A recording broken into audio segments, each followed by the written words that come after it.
Olá, sejam muito bem-vindos, bem-vindas a mais um Devocional Diário.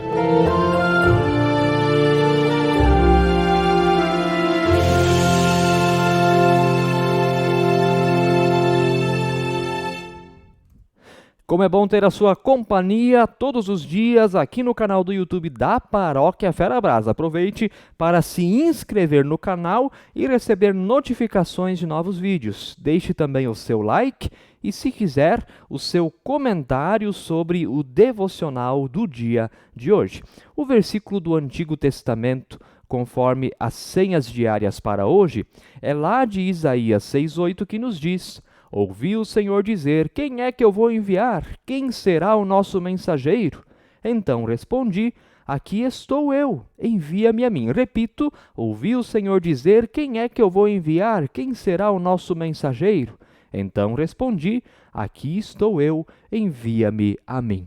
No Novo Testamento temos o versículo de 2 Coríntios 5:20, que nos diz: estamos aqui falando em nome de Cristo, como se o próprio Deus estivesse pedindo por meio de nós. Em nome de Cristo, nós pedimos a vocês que deixem que Deus os transforme de inimigos em amigos dele. Repito, estamos aqui falando em nome de Cristo, como se o próprio Deus estivesse pedindo por meio de nós.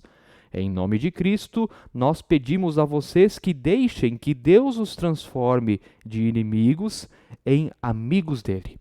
Como é bom ouvirmos a palavra de Deus e respondemos a essa palavra com amém. O Deus dos chamados. Na Bíblia encontramos o Deus que chama. Deus chama o ser humano a participar da missão que é de Deus. Deus chama o ser humano a ser colaborador.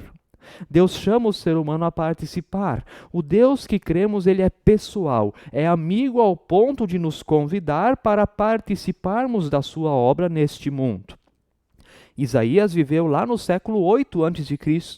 Foi chamado por Deus no ano da morte do rei Uzias. Profetizou por mais de 40 anos ao povo de Deus, mesmo sabendo desde o início que suas palavras não seriam ouvidas. Já pensou? Isaías já recebeu de Deus o anúncio de que quanto mais ele falasse, mais o coração do povo ficaria duro e mais os seus olhos se fechariam para a verdade. Porém, Isaías se dispôs mesmo assim. Isaías profetizou nos tempos do rei Jotão, que era um homem temente a Deus, do rei Acás, que foi um dos piores reis do reino de Judá, também do rei Ezequias, que ouviu o conselho do profeta Isaías e por isso a cidade de Jerusalém foi salva de uma invasão por parte do exército assírio de Senaqueribe. Talvez Isaías viveu até o período do rei Manassés. Isaías testemunhava da palavra do Senhor com convicção, mesmo sabendo que a grande maioria não ouviria. Para a maioria, aquilo entrava no ouvido e saía no outro. Isso acontecia porque as palavras ditas pelo profeta não agradavam aos ouvidos. Ao contrário, ele denunciava o pecado e pregava a justiça de Deus diante das injustiças cometidas pelo seu povo. Ele advertia do juízo, mas também consola o seu povo do amor de Deus que sempre quer perdoar. Isaías aceitou o chamado a tudo isso quando respondeu: Eis-me aqui, conforme o capítulo 6. Em 2 Coríntios, vemos o apóstolo Paulo, que também fala a uma comunidade que não escuta, a comunidade em Corinto. Não bastou enviar a primeira carta a eles para resolver os problemas de divisões, egoísmos, partidarismos e prostituição dentro da própria igreja. Na verdade, após a primeira carta aos Coríntios, eles se enfureceram ainda mais. Então agora Paulo escreve outra carta àqueles irmãos e irmãs. Na verdade, pela pesquisa bíblica, nós encontramos evidências de outras 2 cartas de Paulo aos Coríntios, totalizando 4. 2 foram perdidas na história e 2 estão, então, no Novo Testamento. Havia tantos problemas em Corinto que Paulo teve que mandar 4 cartas para aquela comunidade, pois as palavras entravam em um ouvido e já saíam do outro lado.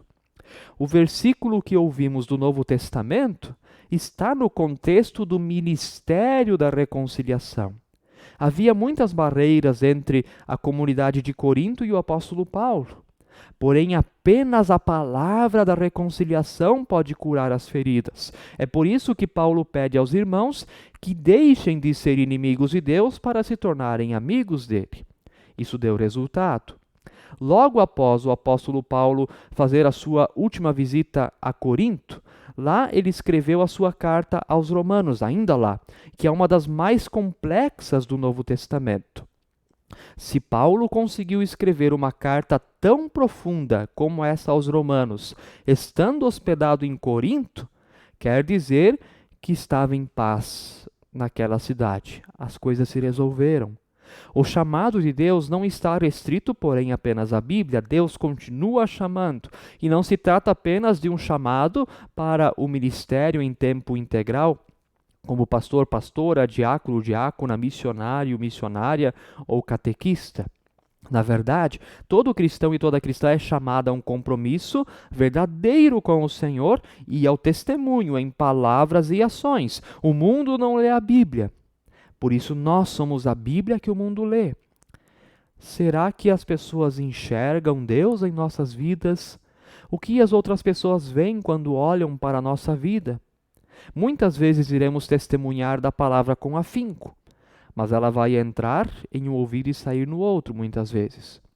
Mas como Isaías e Paulo, não devemos perder a persistência no anúncio da palavra. Não nos cansemos de testemunhar do amor de Deus por todas as pessoas. E então, que tal aceitar esse desafio? Que tal respondermos como Isaías e dizermos: eis-me aqui? Que tal agirmos como o apóstolo Paulo, comunicando o ministério da reconciliação? Que sua resposta possa ser, irmão e irmã, desafio aceito. Vamos orar? Querido Senhor, estamos aqui para a tua glória, para contar aos outros sobre ti, para que o Senhor cuide também das outras pessoas. Dá-nos coragem, como destes a Isaías e Paulo, para fazermos a tua vontade. Guia-nos e proteja-nos. Amém. Que você possa ter um dia com muita missão em palavras e ações. Um forte abraço.